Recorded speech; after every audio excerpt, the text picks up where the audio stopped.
Everybody in our society's life is touched by cancer. If not personally, then through a loved one, a family member, colleague, friend. And once our lives are touched by cancer, we quickly learn that there are basically three weapons or three tools that are available to fight the disease: surgery, radiation, and chemotherapy. And once we get involved in the therapeutic decisions, again, either personally or with our loved ones, family members, we also very quickly learn the benefits, the trade-offs, and the limitations of these tools. I'm very thankful to Jay and to Mark and the TEDMed team for inviting me today to describe a fourth tool, a new tool, that we call tumor treating fields.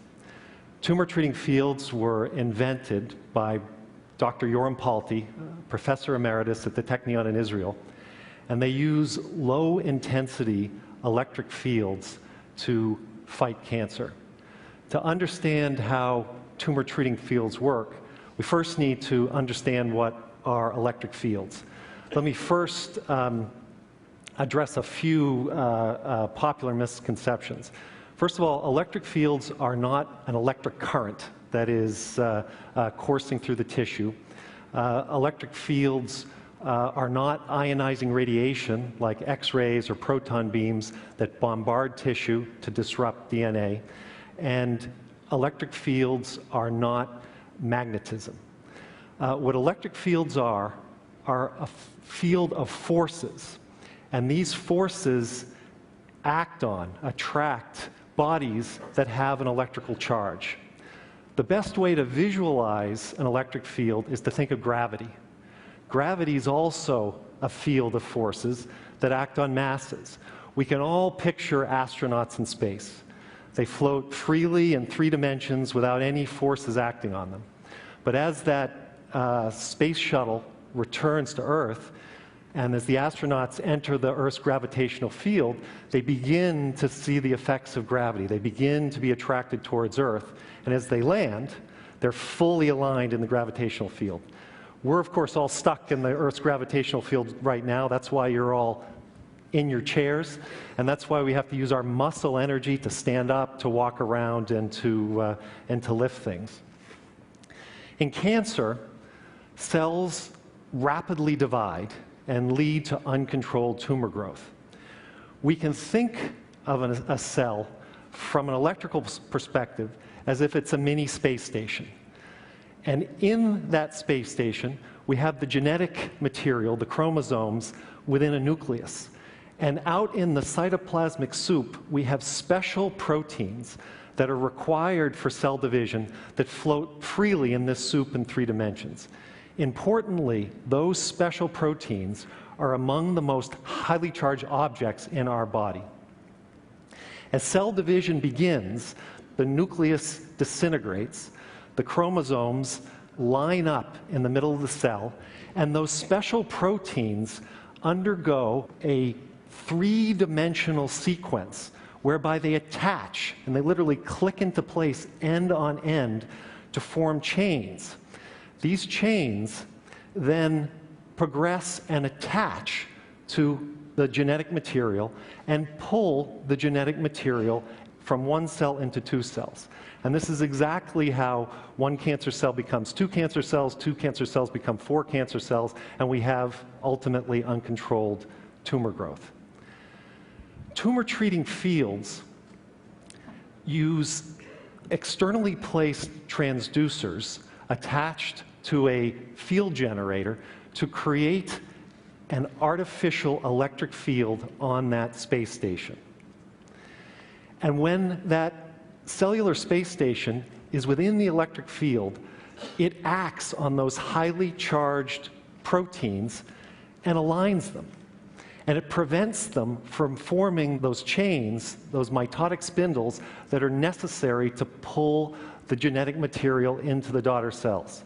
What we see is that the cells will attempt to divide for several hours, and they will either enter into this so-called cellular suicide, programmed cell death, or they will form unhealthy daughter cells and enter into apoptosis once they have divided. And we can observe this. What I'm going to show you next are two in vitro experiments. This is cultures, identical cultures of cervical cancer cells. And we've stained these cultures with a green fluorescent dye so that we can look at these proteins that form these chains. The first clip shows a normal cell division without the tumor-treating fields. What we see are, first of all, a very active culture, a lot of divisions, and then very clear nuclei once the cells have separated. And we can see them dividing throughout. When we apply the fields, again, in the identical time scale to the identical culture, you're going to see something different. The cells round up for division, but they're very static in that position. We'll see two cells in the upper part of the screen attempting to divide. The one within the circle manages, but see how much of the protein is still throughout the nucleus, even in the dividing cell. The one up there can't divide at all. And then this bubbling, this membrane blebbing, is the hallmark of apoptosis in this cell. Formation of healthy mitotic spindles is necessary for division in all cell types. We've applied tumor-treating fields to over 20 different cancers in the lab, and we see this effect in all of them. Now, importantly, these tumor-treating fields have no effect on normal, undividing cells. 10 years ago, Dr. Palti founded a company called Novocure to develop his discovery into a practical therapy for patients. In that time, Novocure's developed two systems, one system for cancers in the head and another system for cancers in the trunk of the body. The first cancer that we have focused on is the deadly brain cancer, GBM. GBM affects about 10,000 people in the US each year. It's a death sentence. The expected 5-year survival is less than 5%, and the typical patient with optimal therapy survives just a little over a year and only about 7 months from the time that the cancer is first treated and then comes back and starts growing again. Novocure conducted its first phase 3 randomized trial in patients with recurrent GBM. So these are patients who had received surgery, high-dose radiation to the head, and first-line chemotherapy, and then had failed, and their tumors had grown back. We divided the patients into two groups. The first group received second-line chemotherapy, which is expected to double the life expectancy versus no treatment at all. And then the second group received only tumor-treating field therapy. What we saw in that trial is that the life expectancies of both groups, so the chemotherapy-treated group and the tumor-treating field group, was the same. But importantly, the tumor-treating field group suffered none of the side effects typical of chemotherapy patients. They had no pain, suffered none of the infections, they had no nausea, diarrhea, constipation, fatigue that would be expected. Based on this trial, in April of this year, the FDA approved tumor-treating fields for the treatment of patients with recurrent GBM. Importantly, it was the first time ever that the FDA included in their approval of an oncology treatment a quality of life claim. So I'm going to show you now one of the patients from this trial. Robert Dilbundi was a famous Swiss cycling champion. He won the gold medal in Moscow in the 4,000-meter pursuit. And 5 years ago, Robert was diagnosed with GBM. He received the standard treatments.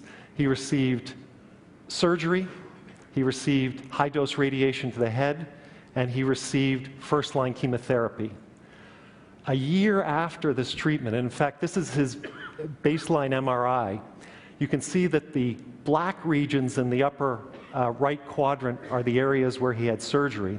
And a year after that treatment, his tumor grew back with a vengeance. That cloudy white mass that you see is the recurrence of the tumor. At this point, he was told by his doctors that he had about 3 months to live. He entered our trial, and here we can see him getting the therapy. First of all, these electrodes are non-invasive. They're attached to the skin in the area of the tumor. Here you can see that a technician is placing them. They're much like bandages. The patients learn to do this themselves. And then the patients can undergo all the activities of their daily life. There's none of the tiredness. There's none of what's called the chemo head. There's no sensation. It doesn't interfere with computers or electrical equipment, and the therapy is delivered continuously at home without having to go into the hospital either periodically or continually. These are Robert's MRIs, again, under only TT field treatment. This is a therapy that takes time to work, okay? It's a medical device. It works when it's on. But what we can see is by month 6, the tumor has responded and it's begun to melt away. It's still there. By month 12, we can argue whether there's a little bit of material around the edges, but it's essentially completely gone. It's now 5 years since Robert's diagnosis, and he's alive, but importantly, he's healthy and he's at work. I'm going to let him, in this very short clip, describe his impressions of the therapy in his own words. Ma qualité de vie, je la qualifierais aujourd'hui d'une manière un peu différente de ce que les gens pensent. Je suis le plus heureux du monde, l'homme le plus heureux du monde, et je déguste tous les matins la vie. Je m'endors tous les soirs très très bien.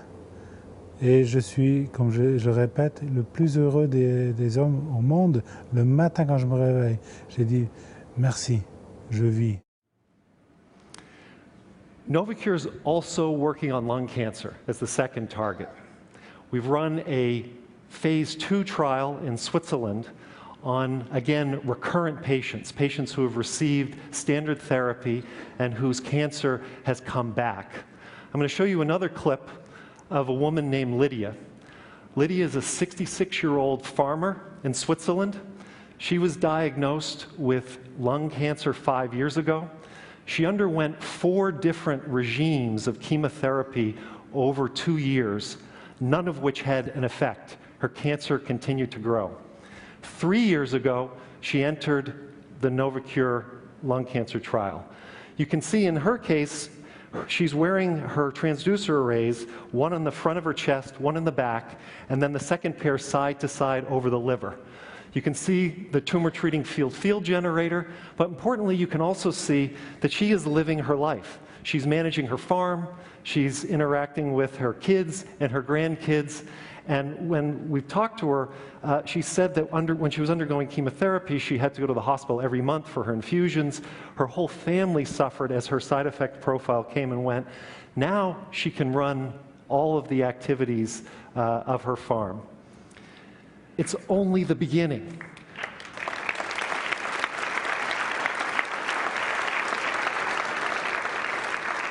In the lab, we've observed tremendous synergies between chemotherapy and tumor treating fields. There's research underway now at Harvard Medical School to pick the optimum pairs to maximize that benefit. We also believe that tumor treating fields will work with radiation and interrupt the self-repair mechanisms that we have. There's now a new research project underway at the Karolinska in Sweden to prove that hypothesis. We have more trials planned for lung cancer, pancreatic cancer, ovarian cancer, and breast cancer. And I firmly believe that in the next 10 years, Tumor Treating Fields will be a weapon available to doctors and patients for all of these most difficult to treat solid tumors. I'm also very hopeful that in the next decades we will make big strides on reducing that death rate that has been so challenging in this disease. Thank you.